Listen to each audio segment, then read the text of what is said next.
I want you to try something for me, just for a second. Think back to the last time you were in a situation where you felt completely unheard.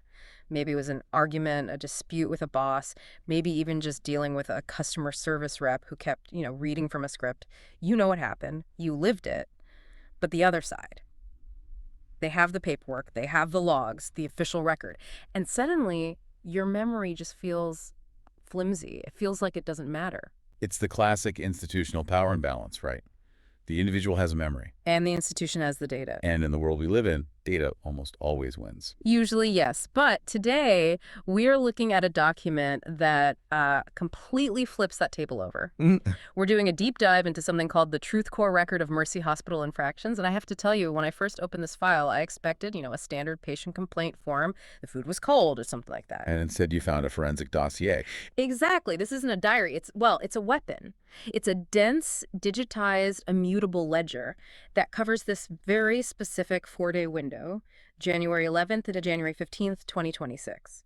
The subject is a man named Donald Matthew Varnado, and the setting is Mercy Hospital. But to just call it a hospital story is really missing the point. As we get into this source material, this Dragnet Inquiry, we start to see that it's actually a story about the intersection of biological vulnerability and digital warfare. Yeah. We're seeing allegations that cross from medical ethics straight into federal corporate law. We've got involuntary detainment, we've got a chemical cocktail disguised as apple juice, and we have a coordinated attack on a company called Deverecchio Designs Co. So our mission today is to unpack this record. We need to figure out what actually happened to Donald Matthew Varnado, understand these heavy legal statutes attached to the claims, and then ask, is this the future of how we fight back? I think the only way to really understand the gravity here is to go chronologically. We have to start where the log starts. Phase I, the administrative hold. Right. So looking at the Dragnet query grid in the source, the first major flag is involuntary detainment. The timestamp runs from January 11th to January 15th.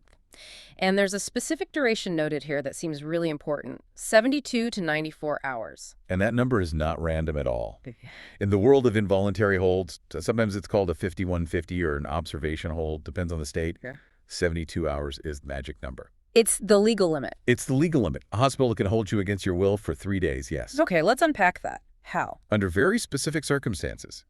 If a physician certifies that you are a danger to yourself or others, they can hold you for an evaluation, but, and this is the but that matters here, that clock runs out at 72 hours. At that point, the law says they either have to let you go or they have to get a judge involved to sign a court order extending the hold. So it's a put up or shut up moment for the hospital. Precisely. And this source document is incredibly specific. It notes that the hold lasted up to 94 hours. That's nearly a full day past the legal limit. And it explicitly says this happened without the subject seeing a psychiatrist and without a judicial court order. So you're just there. You're in a room. Yeah. The clock ticks past 72 hours, hour 73, hour 74, hour 80. No judge knows you're there. No specialist has seen you. I mean, what are you at that point? Legally, you're a ghost. You're being deprived of your liberty without due process. The log actually cites the 14th Amendment here for exactly that reason. Right. 14th Amendment isn't just about citizenship. It's about the state or, state-sanctioned bodies like a hospital not being allowed to take away your freedom without following the rules of the game. The source also flags something else that caught my eye. It cites ADA Title II.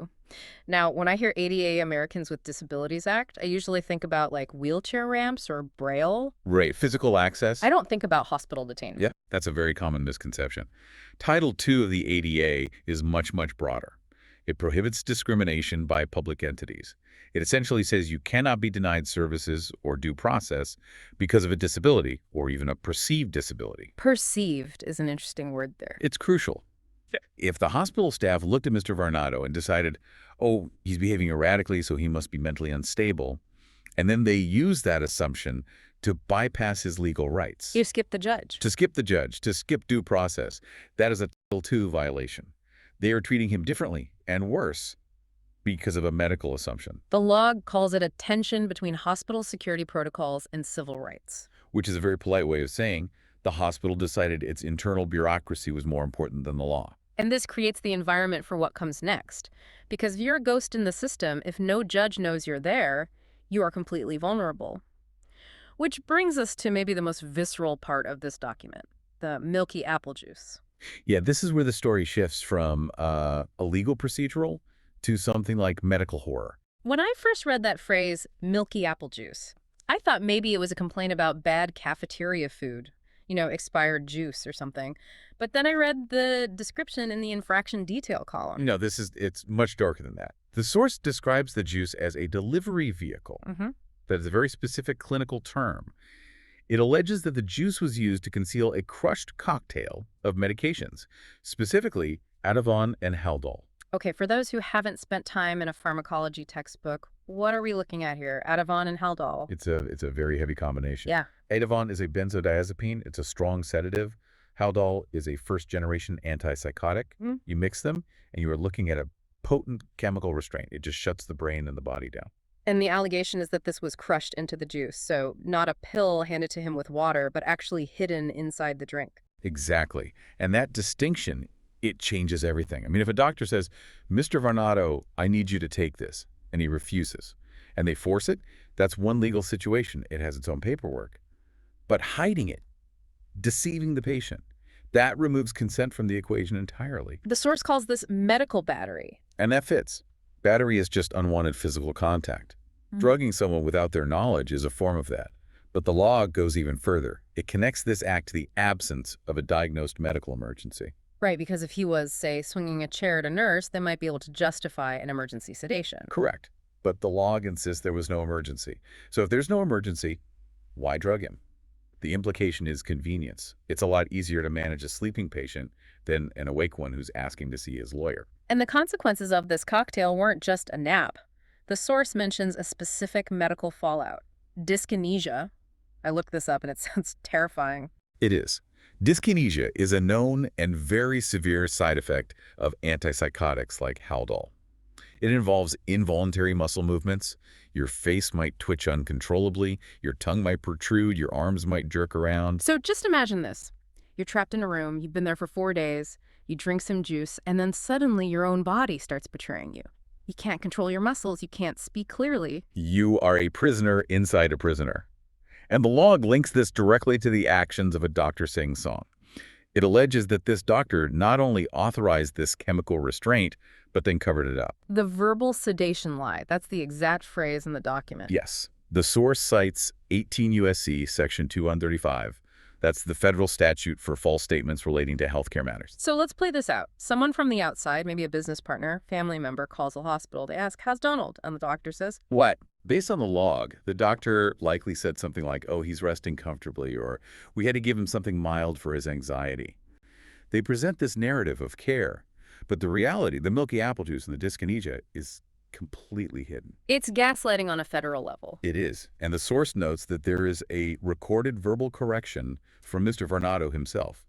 It suggests that even while he was twitching, even while the drugs were hitting his system, he was trying to speak up. He was trying to get on the record to say, I did not consent to this. Wow, that image is going to stick with me. Fighting through the fog just to say no. But this is where the deep dive takes a hard left turn. Because usually this is where the story ends. Patient gets mistreated, patient sues. End of story. But Donald Matthew Varnado isn't just a patient. He's connected to a company called Dragnet Designs Co. And this provides the motive. Why keep him for 94 hours? Why drug him so heavily? The log suggests it wasn't just about healthcare management. It was about asset and IP obfuscation. We see a note in the log about an attempt to railroad the subject out of Aurora to St. Joseph, which I assume is another facility or jurisdiction. And the reason given is to obstruct the filing of the BCA corporate annual report. This is the so what of the entire timeline. Yeah. For a regular person, missing a deadline is annoying. For a corporation, specifically with the BCA, the Business Corporation Act annual report, missing that deadline is an existential threat. What happens? The company just gets a fine or something. It's worse. Yeah. Much worse. If you fail to file, the state can administratively dissolve your corporation. You lose your legal standing. You can't sue anyone. Your contracts might become void. Your intellectual property, the IP mentioned in the log, becomes vulnerable. So if I'm a competitor or just someone who wants to see Dragnet Designs fail, and I know their filing deadline is January 15th. And you manage to keep the owner locked up, sedated, and away from his computer until January 16th. You've destroyed the company. You've destroyed the company without ever filing a single lawsuit. You've won by default. That is incredibly calculated. It makes the Milky Apple Juice seem much more strategic. It wasn't just to keep him quiet. It was to keep him incapacitated during a critical business window. And to make sure he couldn't file that report remotely, they needed control of his devices. Which brings us to the hot potato technique that's mentioned in Phase I. I have to say, calling it hot potato makes it sound almost like a kindergarten game. But the description in the source is chilling. It talks about seizure and manipulation of point luck and phone. Point luck is likely his laptop or maybe a tablet. And hot potato refers to how the staff, the log names Brittany, Olga, the security team, were handling these devices. The log mentions erased videos and altered metadata. So explain the hot potato part. Why pass it around? Well, think about how modern security works. If you seize a phone and just stick it in a locker, it locks itself. It encrypts. But if you keep it active, if you pass it around, keep the screen on, maybe you force the user to unlock it while they're groggy from the Ativan, you maintain access. So they're keeping the session alive. Exactly. And while that session is alive, the log alleges they were scrubbing evidence, deleting videos he might have taken of the detainment. And altering the metadata. Why even bother with that? The metadata is the digital footprint. It tells you when a file was created or modified. If you change the metadata, you scramble the timeline. You make it look like a video was taken on Tuesday instead of Wednesday. It's digital gaslighting. But doing that, I mean, a nurse going through a patient's phone is bad enough. But deleting corporate files? It's a felony. The source cites 18 U.S.C. Section 1030, that's the Computer Fraud and Abuse Act. It prohibits unauthorized access to a protected computer. And a protected computer sounds like some government mainframe. Does a smartphone count? Absolutely. Any computer used in interstate commerce, which includes basically every smartphone connected to the internet, is protected. If the hospital staff accessed his device to delete evidence or mess with his corporate filings, they committed a federal cybercrime. And let's not forget the Fourth Amendment. Right. Unreasonable seizure. A hospital is not the FBI. Even the police need a warrant to search your phone. A security guard at Mercy Hospital certainly does not have the right to scroll through your photos and delete things just because you're in a hospital bed. It's a complete violation of boundaries. Biological boundaries with the drugs and digital boundaries with the phone. It's a two-pronged attack. They incapacitated the biology to exploit the technology. But, and this is the biggest twist in the entire document, they failed. They tried to wipe the record. They tried to use the hot potato technique to sanitize the timeline. But we're sitting here reading the TruthCore record. Which means the data survived. And this brings us to the technology that actually makes this whole deep dive possible, the verification protocol. At the very end of the source, there's a section called the TruthCore Verification Manifest. It has a sealed timestamp of today, January 22, 2026, and it lists these long strings of characters, SHA-25E6 and SHA-512 hashes. This is the part that usually makes people's eyes glaze over, but it is actually the most important part of this entire document. Okay, so break it down for us. Why do we care about these hashes? Okay, think of a hash like a digital wax seal on an envelope, but it's mathematical. If you take a file, say, a video of the nurse handing over that juice and run it through the SHA-256 algorithm, it generates a unique string of letters and numbers. That's the hash. Okay, so it's like an ID tag. It's more than that. Because of something called the avalanche effect, if you change anything in that video file, if you delete 1 second or even change 1 pixel from black to dark gray, the entire hash changes completely. So if the hospital tries to say, oh, that video isn't real, or here's our version of the log, Mr. Varnado can point to the hash. Exactly. He can say, I generated this hash on January 22nd. If your version doesn't produce this exact same math, your version is the fake one. It turns the complaint from a subjective story into an objective, verifiable object. It locks the truth in time. It does. It effectively makes the record immutable. No amount of hot potato manipulation can fake the math. And the document ends with a prompt that feels very aggressive. It asks if the user wants to generate a formal ADA civil infractions ledger as part of a counterstrike strategy. Counterstrike. That is not passive language. That is the language of someone who is done being a victim. It sounds like he's preparing to fire back. It implies that this record isn't just for history, it's for court.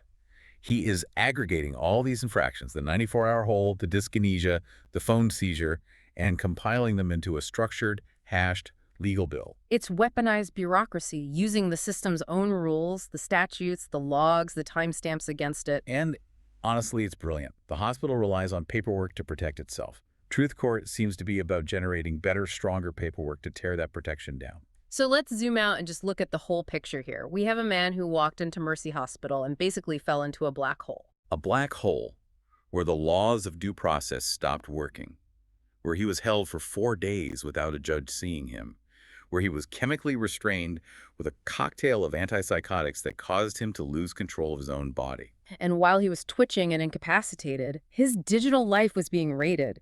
His company was put at risk of dissolution. His evidence was being deleted. It's a perfect storm of modern vulnerability. But the existence of this document proves that you can fight back. It proves that if you treat your own life as data, if you log it, hash it, and verify it, you can survive the system. It completely changes the power dynamic. It puts the official record in the hands of the patient, not the administrator. And that leads me to the big question I want to leave everyone with today. We spend so much time protecting our passwords. We have two-factor authentication for our banks. We have locks on our doors. But we rarely think about protecting our own narrative. Exactly. In a world where a hospital stay can turn into a corporate takedown and where apple juice can be a weapon, are we entering an era where we all need something like TruthCore? Do we need to become our own forensic accountants just to ensure that our version of the truth survives? That's a daunting thought. But looking at the Mercy Hospital logs, silence is clearly not a strategy that works anymore. Verify your hashes, watch your drink, and stay safe out there. Thanks for diving deep with us. Until next time.